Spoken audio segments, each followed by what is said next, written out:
This free step-by-step video comes to you directly from Haynes. You can complete more than 200 jobs on this vehicle when you purchase the complete Haynes online manual at haynes.com.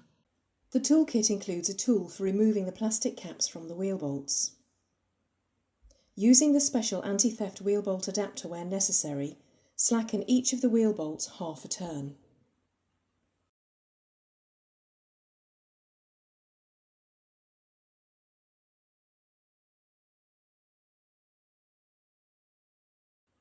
Position the jack head under the front subframe rear mounting point, then raise the vehicle until the wheel is clear of the ground. Support the vehicle with an axle stand under the reinforced section of the door sill flange.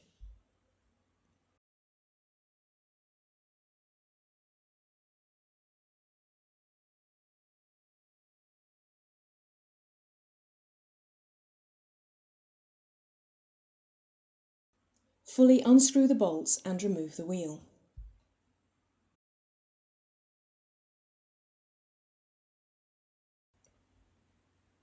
In order to create clearance between the pads and the disc, use a large screwdriver to lever the caliper outwards a little.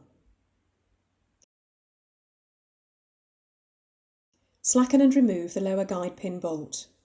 Note that a new bolt will be needed.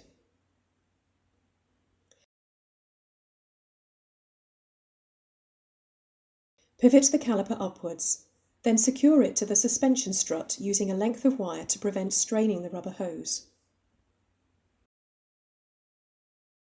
Remove the outer brake pad, followed by the inner pad. Prise the shims from the caliper mounting bracket.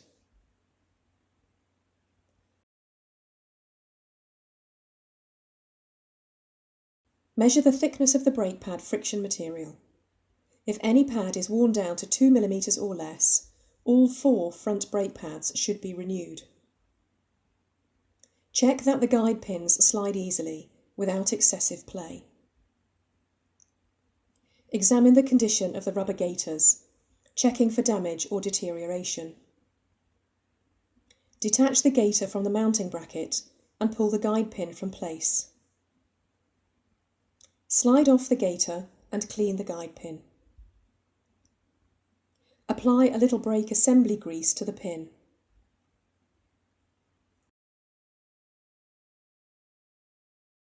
Slide on the gaiter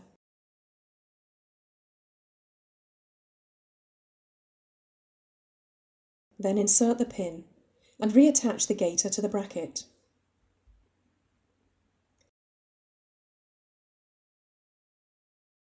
Check the condition of the piston dust seal, then clean the caliper using a soft brush and brake cleaner. Clean the pad mounting surfaces of the caliper mounting bracket. If new pads are being fitted, the piston must be pushed fully back into the caliper. To prevent dirt particles being forced back up into the hydraulic circuit, clamp the rubber hose. Prise off the dust cap, then fit a spanner over the bleed nipple. Connect a plastic hose to the nipple, with the other end of the hose in a container. Open the bleed nipple 45 degrees and push the piston back into the caliper. This is best achieved with a piston retraction tool, but a G-clamp will suffice. The displaced fluid will collect in the container. As the piston comes to a stop, close the bleed nipple.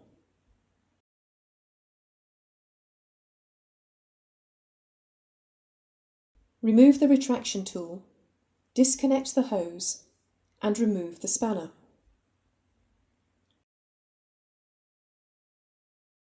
Refit the dust cap and remove the hose clamp.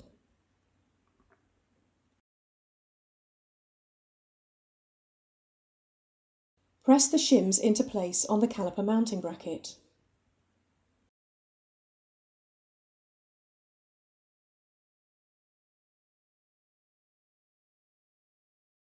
The arrow on the pad back plates must point in the normal direction of the rotation for the wheels. Slide the outer pad into the bracket, ensuring the friction material is against the disc face, followed by the inner pad. Lower the caliper down into place, aligning the mounting hole with the guide pin. Apply a little thread locking compound to the threads. Then insert the new guide pin bolt and tighten it to the specified torque.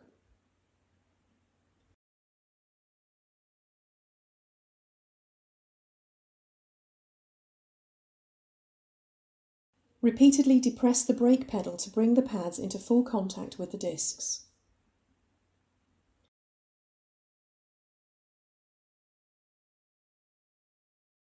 Repeat this procedure on the remaining front brake, then check the fluid level. Locate the wheel over the hub. Align the mounting holes and insert the wheel bolts.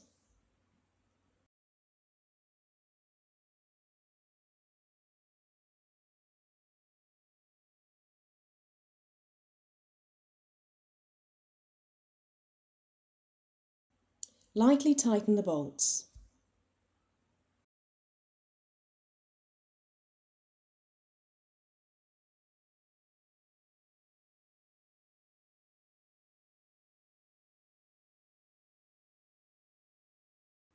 Remove the axle stand and lower the vehicle to the ground. With the wheel on the ground, tighten the bolts to the specified torque.